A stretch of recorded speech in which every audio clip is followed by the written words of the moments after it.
சரி, நீங்க சொல்லுங்க, what is your favourite? First raglan ma'am. ஏன்னா ரேக்லான் நான் வந்து ரொம்ப நாளாவே எனக்கு அந்த பேட்டர்ன் பிடிச்சதுனால யூடியூப் நிறைய பார்த்தேன். பட் ஸ்லீவ்ஸ்க்கு தனியா நம்ம இங்க போடுற மாதிரி பேட்டர்னே போடல மேம். பாடிஸை கட் பண்ணிட்டு அந்த பாடிஸையே ஸ்லீவ்ஸுக்கு போட்டு அப்படியே ஜாயின் பண்ணியிருந்தாங்க. எனக்கு இது இப்படி பண்ணா வருவான்ற ஒரு கன்ஃபியூஷன்லயே நான் பண்ணாமே இருந்தேன். ஃபர்ஸ்ட் டே கிளாஸ் வந்தவொடனே ரேக்லான் வச்சா இவ்வளோதானா, இதைதான் அவ்வளோ கன்ஃபியூஷனா அவங்க சொல்லி கொடுத்தாங்களான்ற மாதிரி இருந்தது. இதுவுமே நான் சப்மிஷனுக்கு பண்ணது எனக்கு ஃபிட்டிங் எல்லாமே நல்லா இருக்கதுமே எனக்கு வந்து ரொம்ப பிடிச்சிருந்தது. எனக்கு அலாட்மெண்ட் வந்து ஒன் ஷோல்டர் ட்ரெஸ் தான், ஏழை ட்ரெஸ் மாதிரி இல்லை. ஸோ பண்ணி நான் இது வரைக்கும் அந்த மாதிரி ட்ரெஸ் போட்டதும் கிடையாது. ஒன்லி குர்த்தி அந்த மாதிரி தான். அது போடும் போது என் வீட்டில் வந்து பார்பி டால் மாதிரி இருக்கே, அழகா இருக்கே, சூப்பரா இருக்கா அப்படின்னு சொன்னாங்க.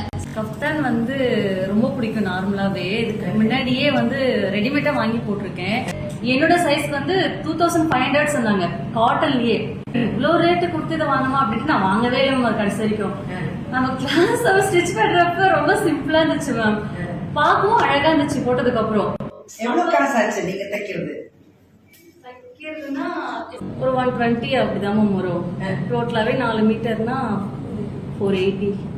500 ரூபாய் தைக்கிறீங்க, அது 2000 ரூபாய், 2500 ரூபாய். நம்ம செலக்ட் பண்ற மெட்டீரியல் நம்மளோட டேஸ்ட் தான் மேம். நம்ம எப்படி செலக்ட் பண்றோமோ அதை வச்சுதான் அது அழகு. ஆனா ஸ்டிச்சிங் மெத்தட் பார்த்து பயங்கர ஈஸியா இருக்கே, சூப்பரா இருக்கே. ஆனா ரொம்ப எக்ஸைட்மெண்ட் பண்ணி அதை ரசிச்சு போட்டோம். அந்த அளவுக்கு கப்தான் அழகா இருந்துச்சு மேம். நான் எப்போதுமே சுடி மட்டும் தான் போட்டு, அதுவும் ஸ்டிச் பண்ணி தான் போடுவேன். எதுவுமே ட்ரை பண்ணதே கிடையாது. இங்க வந்து எல்லாமே ட்ரை பண்ண எனக்கு எல்லாமே ஜாலியா இருக்கு. ரொம்ப ஃபேவரட் பண்ணா டர்க்கிஷ் பேண்ட்.